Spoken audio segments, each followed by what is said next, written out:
Okay po mga kababayan, no?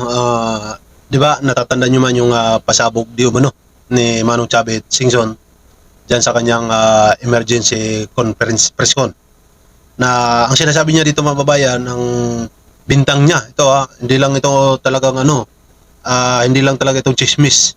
Talagang yung ginawa ni Manong Chavez kay Romualdez ay talagang pag-aakusa na talaga, pagbibintang na talaga mga kababayan. Kasi po mabibigat yung mga pasabog ni Chavez Singson dito kay PBBM na mastermind, di ba? Tapos dito kay Romualdez, nagsabuatan daw silang dalawa para sa korupsyon na nagaganap mga kababayan sa flood control. Di mo ba? Ngayon, ang pinunterya dito mga babayan na ating pag-uusapan, ang pinunterya dito ni Chavez Singson mga kababayan ay wala pong iba kundi itong pasabog niya at bintang kay Romualdez. Kasi sinasabi niya po dito mga babayan na kung matatanda ninyo, itong si Orly Gutisa ay lumitaw po ito sa Blue Ribbon Committee nung nag-imbestiga po Blue Ribbon Committee sa pangungunan ni Senador Lacson, mga babayan. At nilabas po ito nila bigla kahit hindi man lang nila tinanong or kinausap ang Senate President na si Tito Soto. Tapos nagulat na lang na nilabas ito ni Marcolita, Senador Marcolita, at saka nitong si yung isa, yung taga Quezon City mga babayan, nakalimutan ko na yung pangalan, no? Paalala nyo na lang sa akin. Di ba? Ngayon mga babayan, ang sinasabi niya dito mga babayan na si Orly Gutisa raw ay itinatago ni Romualdez. Naku po mga kababayan. Sa mga ganyang pananalita, di ba dapat kinakasuhan na yan ng libel? Di ba mga babayan, kahit sabihin pa natin marami itong pira, magpapiansa ito, dapat pa rin simutin yung kanyang kayamanan dyan.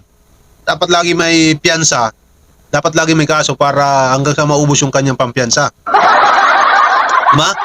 Dapat lagi may sampa ng kaso, kaya lang hindi ko nga alam kung bakit hindi ito kinakasuhan si Chavez Singson.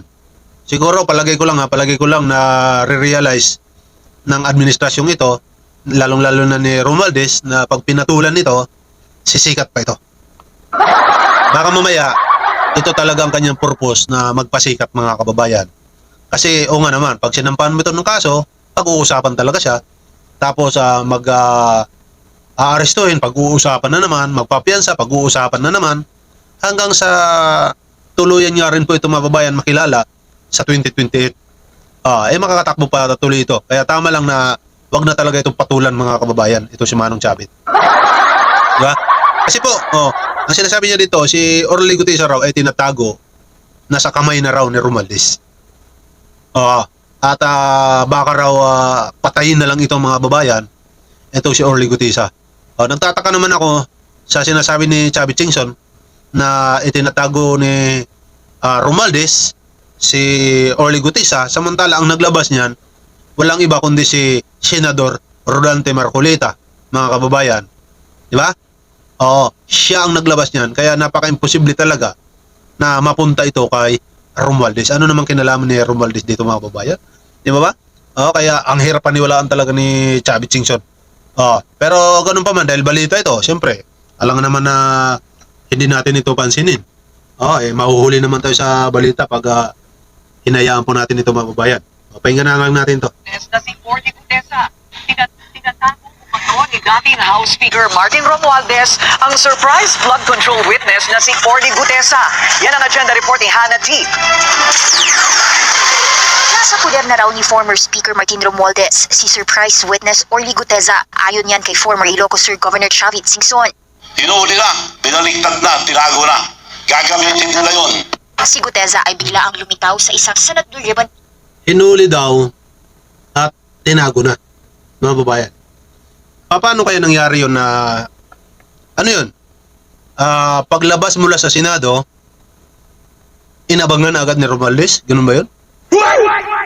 Di ba? Kasi ang huling kita natin kay Orly Gutisa mga babayan ay sa Senado. Di ba? At tinanong pa nga siya ni Bato de la Rosa kung kaya mo ba sarili mo. hanggang sa hinatid. Ang alam ko pinahatid ito ni Rodante Marcoleta kung nasaan man ito siguro. At saka mga kababayan, ang sinasabi dito ni Mike Defensor na siya ang nagrekomenda kay Senator Marcoleta ay nasa pangangalaga ng Army, ng Navy. Ito si Orly Gutisa. Kaya paano naman napunta ito kay Romualdez? Di ba? Ito na lang mga babayan ang isipin nyo. Si Romualdez ay abogado at hindi po yan na ordinaryong tao dahil napakayaman po niya at negosyante.